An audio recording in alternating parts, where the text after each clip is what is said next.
You hear everything about immigration. It's not very easy to come to the States, and especially to come to the States to be a permanent resident here. Most people have a story to tell. And that is the beauty of migration. It's a relatively new phenomenon, but about 1.1 million Black African immigrants are now estimated to be residing in the U.S. and apparently at an uptick. Comprising 3% of the U.S.-born population, yet hold a majority when it comes to new visas. So why is that, and just what that immigration has looked like over the past few decades is the focus of this Africa in America. So weather's going to be So what is all this here? This is From college campuses to cobbled streets and metro cities, the American dream has been the draw for immigrants since the beginning of America. We are, after all, the nation of immigrants. But as one of the fastest growing migrant groups, Africans not only the focus of international headlines as of late, in many cases are also very widely misunderstood.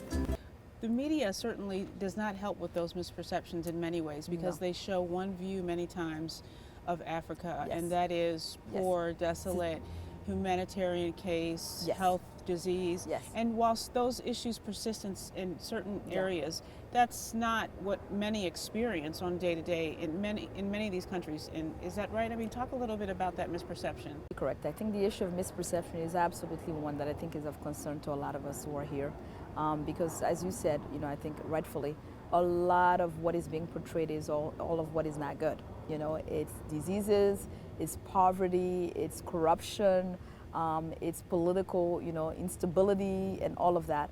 And the stories that are often not told are really the stories of rejuvenation.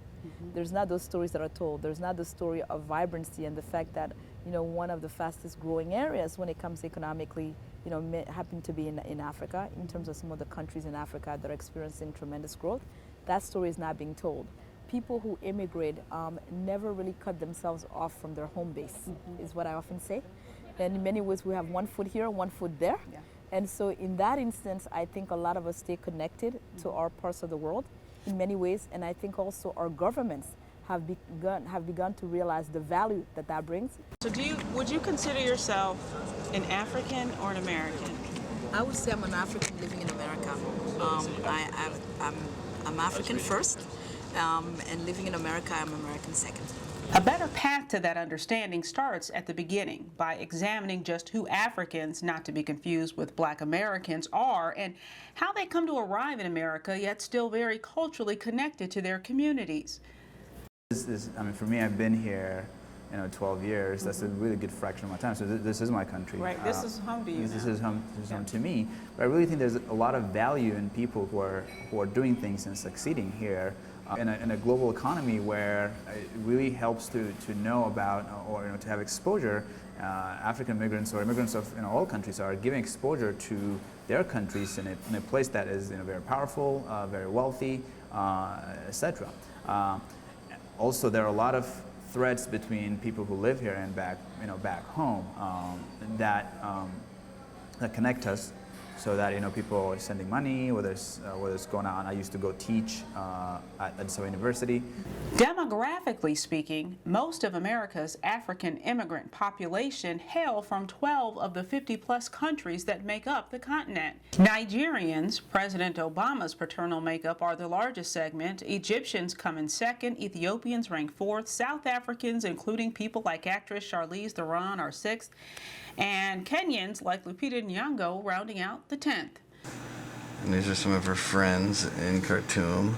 And then there are these not so commonly known stories that reflect just some of the diversity among Africans and Americans with African lineage throughout the diaspora. Right. Not a lot of people know the story about you. Your mom is Sudanese. My mother was born in Khartoum, Sudan. My mom grew up in Khartoum, Sudan, and didn't live anywhere else until she moved to the United States.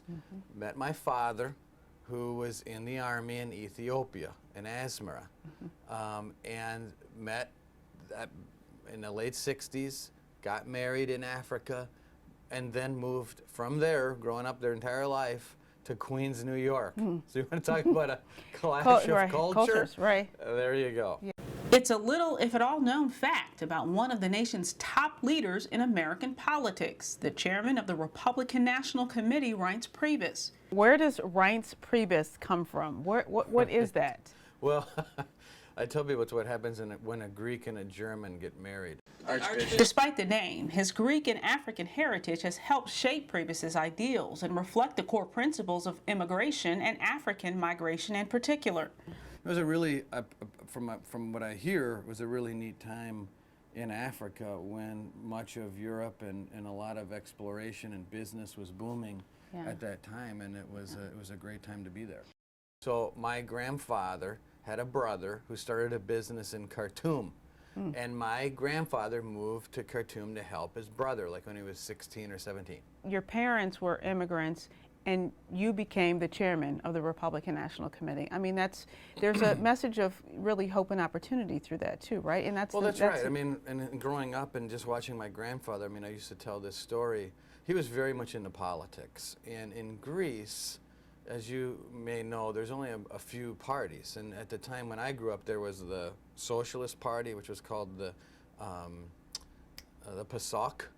There was the KKE, which was the Communist Party, and then there was another party called the New Democracy Party. My grandfather was very much into the New Democracy Party, and he loved America. Everything about it he loved. I mean, that's what I remember. And the thing I took from it is that anything and everything about this country, every crumb and morsel, he loved. Yeah. And it spoke to me because here I was, an American in America, and the person that I looked up to the most loved everything about where he was not. Yeah.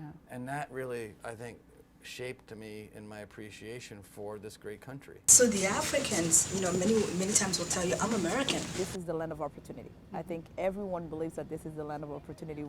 Today, there are about 1.1 million black African immigrants to the U.S., among the largest group of immigrants to the United States, having grown 200% in the 80s and 90s, over 100% in the 2000s. They reside in major metropolitan areas, particularly like here in the district. I think as sociologists, we often say social networks are everything when it comes to migration, because a lot of times, you know, we're asked the question, you know, why is it that people migrate to the places that they migrate to? And there are many factors, but really a lot of the time, the preponderant factor has to do with who else is there. You know, I often say if one community comes, then word goes back, you know, to sort of that place where migration started, to kind of let people know how things are going here. And then in many ways, once the word spread, then you start to see sort of a pattern. So it's not an accident that, for example, you know, many of the Ethiopians have immigrated to a place like Washington, D.C., or that we have a pretty vibrant community, you know, of Nigerians that are in places like Atlanta, or that we have a large Somali community in places like, you know, Minnesota, et cetera. Those are also networks in Texas, right? I've just learned. Absolutely. Yes. That is because when one group settles in, message goes back to say this is a good place to come to, you have a community to come to, and in addition, that community really serves as an anchor on so many fronts, in that they provide really more support, but also they provide in many cases economic support, and they often help you transition to jobs, and that is a major reason. The diaspora is growing. According to the Migration Policy Institute, instability in some African countries has been a chief motivating factor. But over the past 3 decades, the majority of black African immigrants, about 2/3, have legally entered the United States through family provisions. About a quarter are refugees or those who gain asylum. Another quarter are legal permanent residents with one of 3 types of visas. More on that a little later. And about 2% are temporary immigrants who enter with work or student visas. For immigrants like Professor Fanta Aw, her journey started nearly 20 years ago. No, I would say, I mean, given my background as someone who is an African here living in America, I think like many of us who've come to this country, we've come, you know, via different means. Some of us have come as refugees, others have come as students, and then from students have remained here. And then in other cases, some have come to work. Now a sociologist at Washington, D.C.'s American University, also studies migration patterns as a professional lecturer in the international school. I would say I would be someone who would be called a global nomad. In the sense that I was raised outside of my home country because of my parents' occupation. I'm originally from Mali, West Africa. I was born in Mali, and at the age of 7, with my family, we moved to Liberia because my father at the time was working for the UN. And then from Liberia, we came to the United States because he started to work for the World Bank. And so I came here at the age of 12, and I was at the French International School. Very prestigious. It was a very good experience. Really enjoyed the experience. And then from the French International School, we moved to Nairobi while he was still working for the World Bank, and actually graduated from the French International School in Nairobi. And then after that, came back to the U.S., this time as a student. Because I had been exposed to the U.S. as a young child, I became very interested in the educational system. And after having gone through the French educational system from K through 13, felt that this perhaps would have been a better fit. So I came back for my bachelor's degree and actually ended up at American University here in Washington, D.C. And my undergraduate degree was in accounting and in business. And it was with the goal of, after completing my degree, was to go back to Africa and to see how I could contribute to development within the continent. And so I did do that. When I completed my degree, I went back and I worked, and I was actually working in Senegal, and I was working in accounting as an auditor. The transition was hard.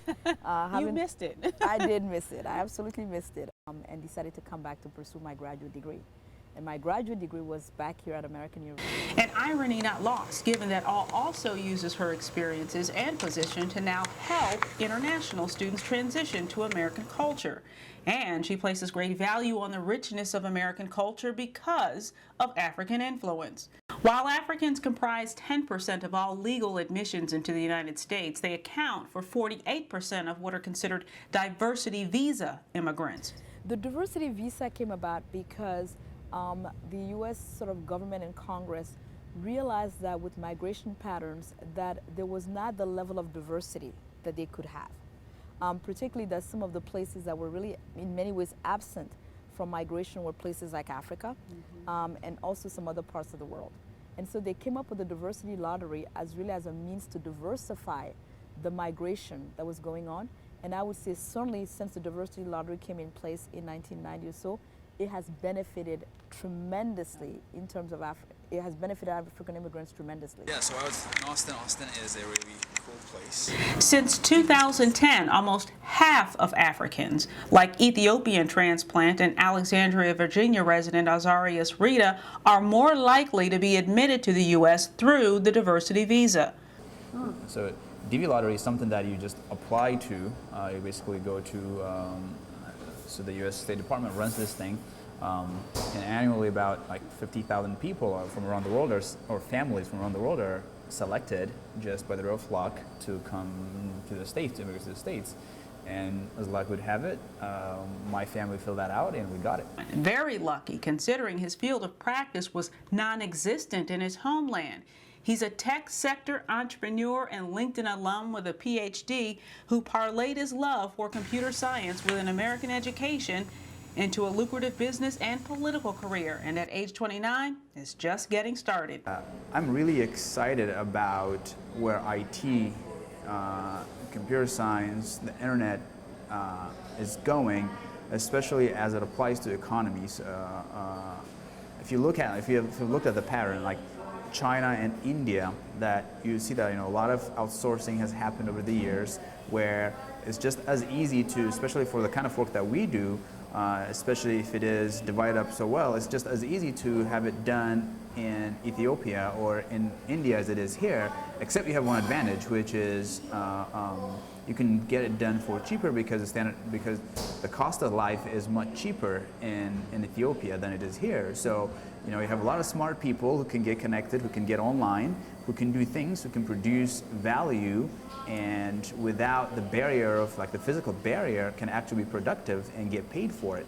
So one of the things I really want to work on, I continue to work on, is how can we have this platform where the African continent, basically, and this is happening in Kenya, it's happening in Nigeria, it's happening in South Africa, where you have developers, you have IT professionals that are working from Africa, working with companies international, not only in the States, but in Europe, etc., and are making American wages, essentially, or something like close to that, which is going to change, a lot of people's lives. Every time you touch one person, in Ethiopia, people live very closely. Like the family is not just a core family, it's an extended family, so you touch a lot of people through that.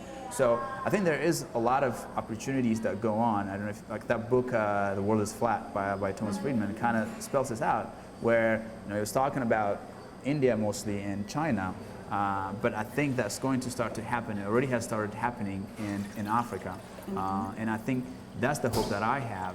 Rada also represents another likely little-known fact about Africans. They're among the most educated immigrant population, which is another part of that compelling migratory factor. I was very surprised. So I read this stat that say when you break down communities in the United States and you look at the most educated subgroup within the United States, more than any other category, it's not Caucasians, it's not Asian Americans, it's African immigrants yes. in the United States. That too. It was very surprising, and I think it really has to do with one, like you come and get opportunity that you have never got before. So it's just like you're a kid in a candy shop, and you can't help but do that. And then it really has to do with the background where you can't. Maybe you can do business, maybe you can go into athletics perhaps, but the most common way for people back in Ethiopia to be successful, and a lot of the role models you have currently happen to be people who went to school and who have achieved academically and can use that in many places. So really that's considered to be the main mechanism that is fair to everybody, that you can make yourself however you define success. When you look at this kind of dichotomy between the young black youth here and the young black immigrants that come here, talk about that dynamic. I mean, there's a little bit of adversary relationship going on with regard to the stereotypes and misnomers around that, right? One of the things that we know from studies of migration is that those who immigrate in many ways want to make sure that the next generation is better off. And part of making sure that the next generation is better off is your willingness to make sacrifices, right? And in making sacrifices is ensuring that the next generation has access to what will lead to social mobility. And in many cases, there's the understanding that what fundamentally can lead to social mobility is education. And so African families, I think like many families, will invest in education and will make sure that education becomes front and center of sort of the lives of their children in more ways than you can imagine. I think also in the case of Africans in particular, because of a history of race relations in this country, I think they take that even more seriously. So it's often interesting that we talk about Asian Americans, and we talk about the model minority myth when it comes to Asian Americans and how Asian Americans are very vested in education. Often not told is the story of how Africans in particular are very vested in in education. And in many ways even more so because they often recognize that the social mobility will come from a combination of education and your ability to really excel in more ways if you're going to have those doors open. A touchy subject sometimes with Black Americans, but an important cultural link and part of a legacy she insists must be reclaimed. And I would say yes, I think there certainly could be more emphasis. And I think what is unfortunate is that if you do look at really the history of the African American community, education was very important. Very, very important. You just need to look at some of the HBCUs that have educated generations of intellectuals in this country, and business people and lawyers and so forth. And so that has been part of the history. And over a period of time, it's eroded for all the different social reasons that we've seen. Some of it has been, I think, like many other groups, is this sort of quick fix idea that you're better off basically not maybe going to school and in many ways becoming rich by playing basketball, by being a movie star, by being sort of the biggest rap singer you can be. As opposed to understanding that education still is a major investment and probably one of the best investment you can make. It's shifted more on the right now than the investment. Than the investment part. Yeah. I think it's really sort of this idea of sort of the immediacy piece. And yet I think what's forgotten is that education has been very central to African American traditions, very much so. And so I'm often, as a sociologist, am very saddened when sometimes I'm in urban schools or urban areas and I hear young black youth in many ways sort of see education as wanting to be white, when I often say, well, that is not your history. That is not your history. As you know, as a nation that has had involuntary migration, and seeing how far African Americans have come and the level of resilience, education has been very much a central part of that story, in addition to really hard work and making sure that you prepare the next generation. So your brothers and sisters? I do. They're very tiny. Something that I really wish people did here, both African Americans, but Americans at large, is travel abroad. Travel to Africa, travel to Ethiopia, travel to Asia, where you get to see how people live, and you have a whole new appreciation for the things that you have here, for the opportunities that are readily available for you to take advantage of. And I'm not saying people don't already know that, but you get a whole new context when you travel and see how different people live in. It's a special place that this is, and the opportunity that it affords. And I think that's sort of what approximates how people feel when they immigrate to this country. You are, someone might say to you, like this is uncommon for what they would see as a black male to be in computer science or to be running a tech company. How did you, and not only that, but you've successfully run a business or two. How did you go from pursuing that education, then graduating, going on to grad school, to making that into career success? What were your next steps? Did you visualize yourself that way? Yeah, for me, it really came down. It's about the time I was finishing up grad school. I really had to think about that. Like, what do I want to do next? So, like, you finish your PhD and you either become an academician or you do something else. And I actually went through the route and applied to a bunch of schools and got a couple offers to be, a tenured professor and do research and continue, which is a pretty safe job to have, but you think about you come from a different world, and really at this point what you want to do is, what's the biggest thing that I can do? Like, how can I maximize the opportunity that I was given?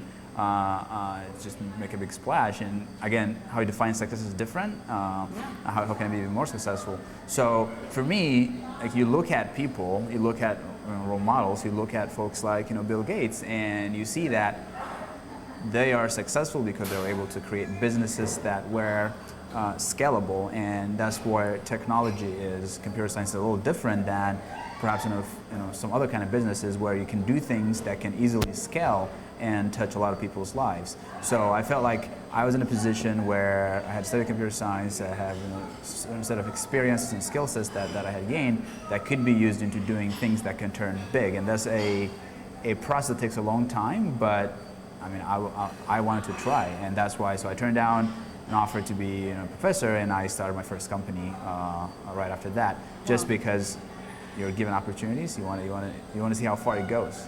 It also has to do, like, if you look at Silicon Valley, I think at this point it has actually gotten to be the majority of people who start businesses are immigrants, and I think the reason for that is what you consider to be risky is completely different. What we consider to be risky and what an American might consider to be risky is very different.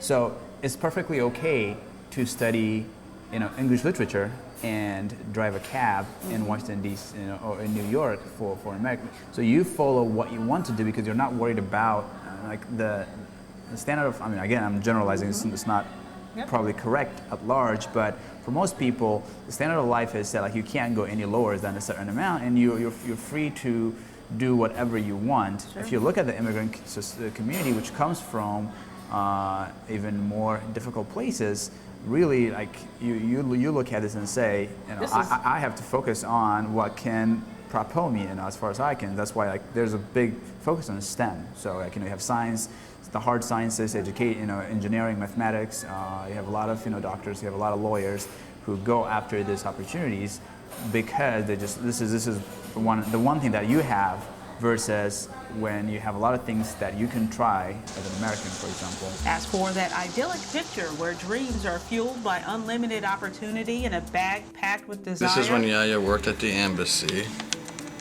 Did you ever see those before, Jack? No. Never seen those pictures? No. What do you think? It's pretty cool. Yeah. My parents always talked glowingly of Africa. My father used to tell me that there was like no more beautiful place outside of the United States than Asmara. I'm like, well, my mom was, it was in Newton, New Jersey that she was sworn in as an American citizen, and she had to take, she went to classes, and I was very young at the time, but my mother now tells me these stories, and apparently I was there when she became a U.S. citizen. I think it's important to sort of just be able to move into different cultures and not be as thrown off by things that are different. You know, everyone, a lot of people, most people have a story to tell, which is something that we forget about in America, that, you know, at some point, most people have a story to tell. There are stories that inspire with each generation. Like, so there's more cell phones. Absolutely than people. And for all, the future of African migration looks bright. I think we can expect to see that migration continue to grow. I think the reason why we can expect to see that migration continue to grow is also because of the growth in population in Africa. Africa continues to be one of those continents where there's tremendous growth in population. And as I said, also because of the growth in youth and the youth bulge, the youth will be looking to where their future might be. And if their future is in Africa, as the economic situation changes, as the political situation changes, then I think they will stay. But if that is not where things go, then they will be seeking new destinations. And those new destinations can be in Europe, but I think more and more there is a very strong desire to come to